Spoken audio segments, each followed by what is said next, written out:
Hi, welcome to Azariah's Fiber Arts. My name is Sarah, and I am the artist and designer behind Azariah's Fiber Arts. Hit the like or subscribe button anytime while you're watching. All right, let's get into it. All right. We are going to talk about short rows in knitting. If you would like to make this little piece and follow along, here are the instructions.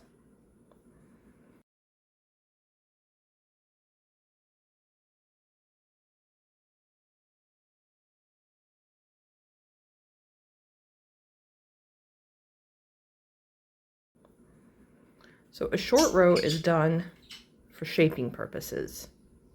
Socks, hoods, bags, shoulders, all kinds of stuff. Bust darts. Right. A short row is literally that. It is short.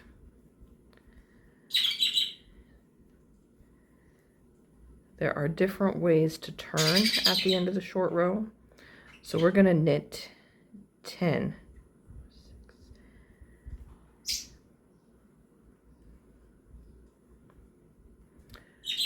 So there are like I said, there are multiple ways to turn at the end of a short row. What I'm going to do is the yarn over short row. So I have turned my work. I'm going to wrap my yarn around the giving needle real tight, put it back into position, and we're going to knit.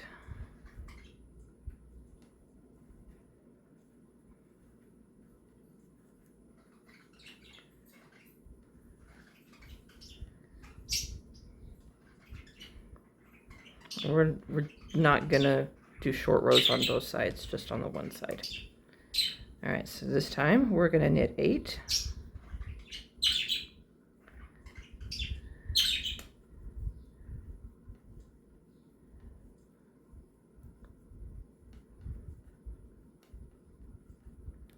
Be aware of your instructions, because if it's instructions for multiple sweater sizes and there's a little bit of different shaping going on, it may tell you to stop so many stitches before your last turn or different things like that. All right, we're in the back again. All the way around, snug things up tight. The idea is we don't want that hole, right? Because working short rows can cause that hole, which is why there's more than one way to deal with the turning. I like this one. I'll show you how to resolve it here in just a minute. And this time we're going to knit 6.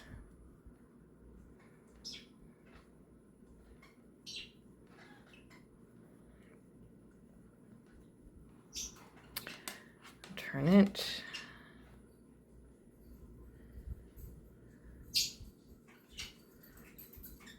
Knit across.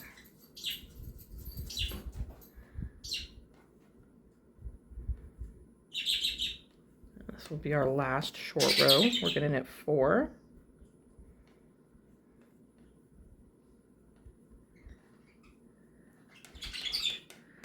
Turn, of course, our yarn over, knit across.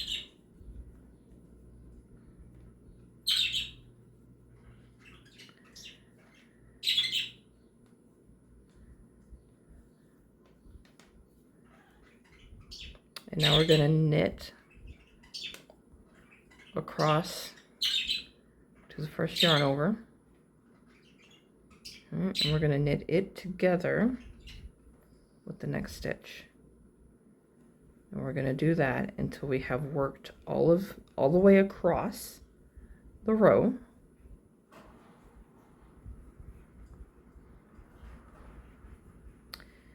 And we should have the same number of stitches that we started with. We should have our 12.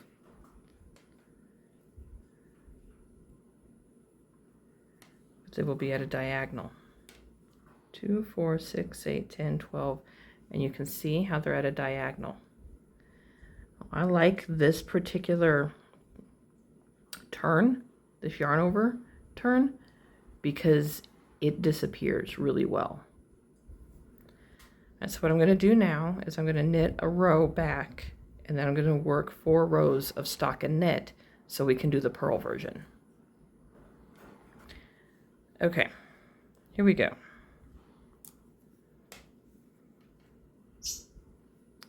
We're going to go ahead and knit 1 more row and work full on the purl side with the short rows, and there's a couple reasons for that. One, I want to show you how to work the short row completely from the purl side in case you have a piece where you might be doing that. If you are working the short rows on both sides to do shaping for a sleeve cap or something, you may need to do the short rows on both the purl side and the knit side. That, I want to show you something else too when we're done. All right, so now we're on the purl side, so we're going to purl 10.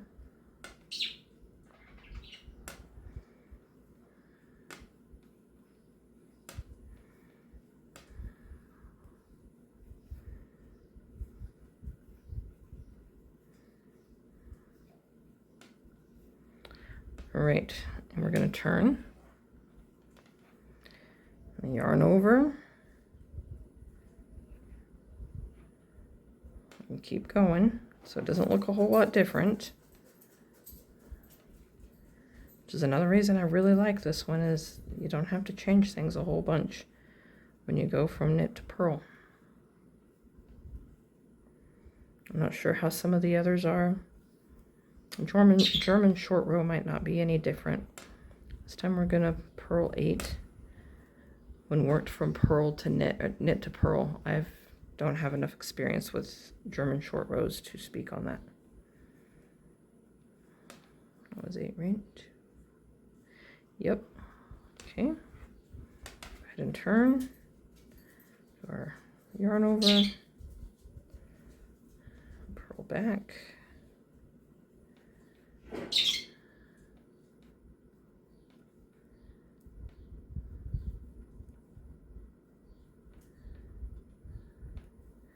Purl 6.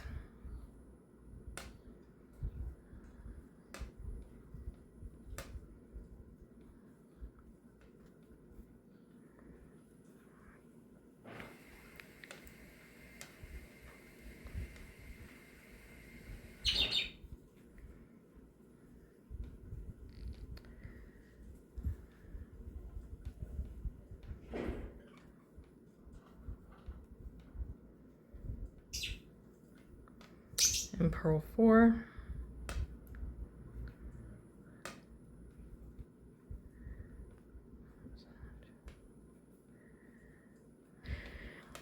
When you do your yarn over after your turn, just make sure you're getting your yarn in that correct position to work your next row,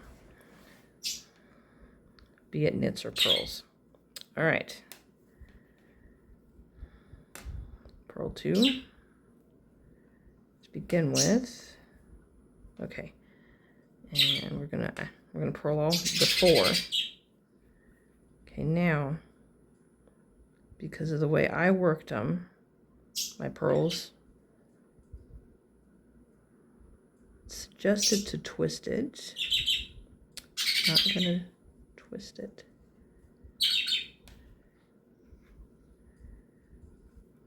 Okay, so I didn't twist mine. You might need to twist yours so that it's in a position similar to this. Otherwise, your purl, that yarn over, might end up being too open. Experiment with it. But that was the only extra step in the original instructions that I found, which was like 3 lines in a book. And I'm like, okay, let's play with this. And I really liked it.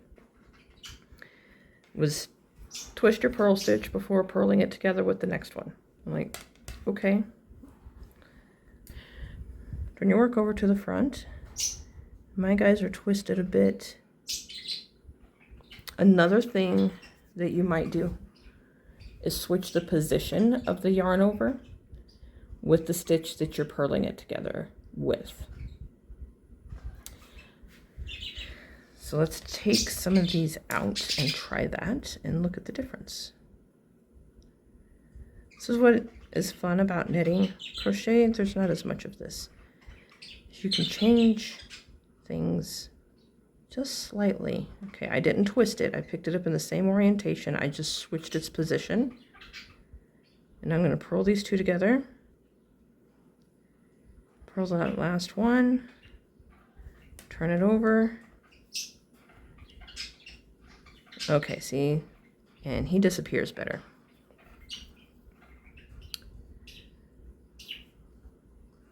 So, good thing snug enough here. That is this one right here. See, he's back behind there. And then we have our plain one, and then we have our next one. So switching their positions made him disappear. I really, really like this short row method.